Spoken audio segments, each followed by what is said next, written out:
Hi guys, just wanted to check in. It is halfway through the month and July has officially slowed down for me a little bit. I thought it would be nice to maybe do like a midway through the month check-in from now on. I feel like just doing once a month waits till like the very end of the month to report.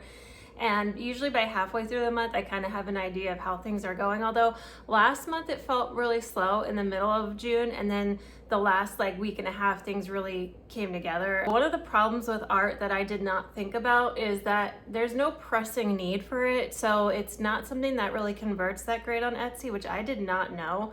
But I'm gonna take you inside the computer with me and show you just a couple things that I find really interesting. And also somebody had requested if I could show a little bit more screenshots of like my sales numbers when I'm talking about them. So I'm gonna try to kind of combine some of that and how I learned about wall art not converting very well on Etsy. It's something to keep in mind if you're thinking of starting a shop, is to research what converts well. Etsy just added this feature to their marketplace insights. So this wasn't available at the time that I started, but if I were starting a shop today, I would definitely check marketplace insights first. And when you create an Etsy account, you get like 10 to 14 searches a week, I believe, for free, even if you're not a part of Etsy Plus. So something to consider doing before you start launching products. So first I would check if the product you're interested in is a good converter on Etsy, and it tells you up in the top how many searches you have remaining. This is if you are not a member of Etsy Plus, which costs a little bit of money every month. And you would go to Stats and then Marketplace Insights, and you'll see this screen.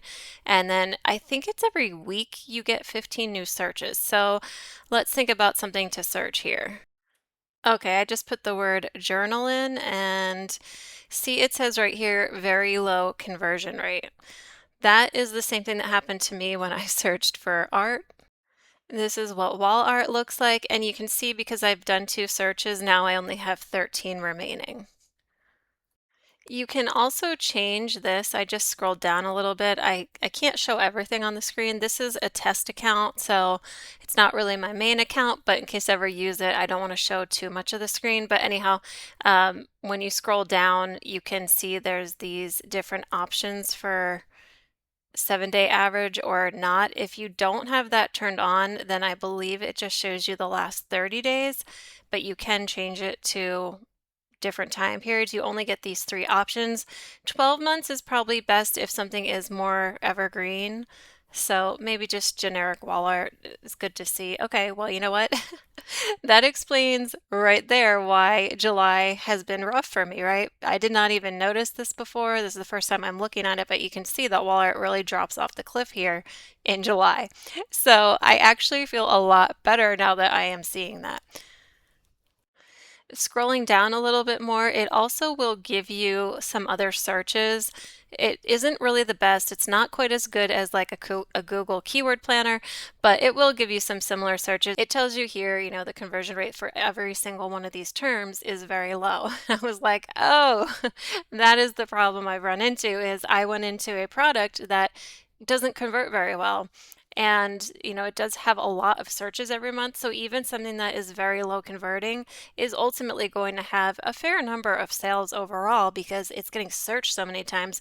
But in comparison to how many results are there, it's just not a great product to go into. And even though it is what I'm selling, I actually wouldn't encourage it because I just think there's better opportunities and things that convert better. So let's see what some of those might be.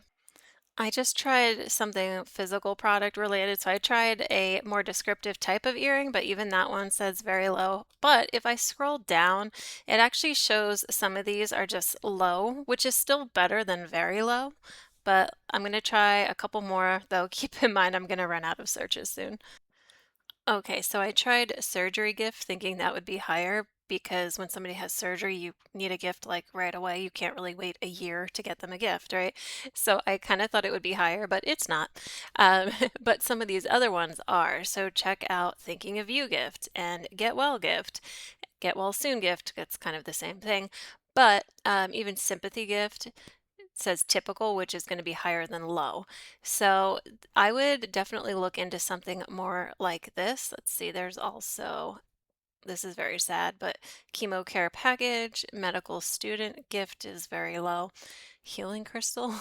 But this is what I would do. I would sign up for Etsy Plus for maybe a month because if you sign up for Etsy Plus, you get unlimited searches. You can use it for 1 month and then decide what products you might want to go into. And I would definitely pick something that has a conversion rate that at least says typical. And then you can look and compare how many searches it's getting to how many search results. And yeah, this is how you use data to make better decisions than I made when I started. This is what my screen looked like for the month of June. I know I reported more like 7,700 in sales when I did my June income report, but something must have rolled over. I think when you get a sale on the last day of the month, it might take time to catch up or something, but in any event, this was my last month total sales. This is not my profit because this does not take into account the cost of goods. My actual profit was over $2,500, but less than 3,000.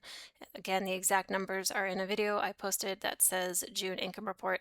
And some of the things on the screen that you're seeing here, this is my Etsy Plus subscription. For me, it's worth having because you get 30 free listing credits every month, which you see up here. So that's why I have that $8 credit. I'm not really sure why it's $8.20 because 30 free listings would be 30 times 20 cents, which would be $6.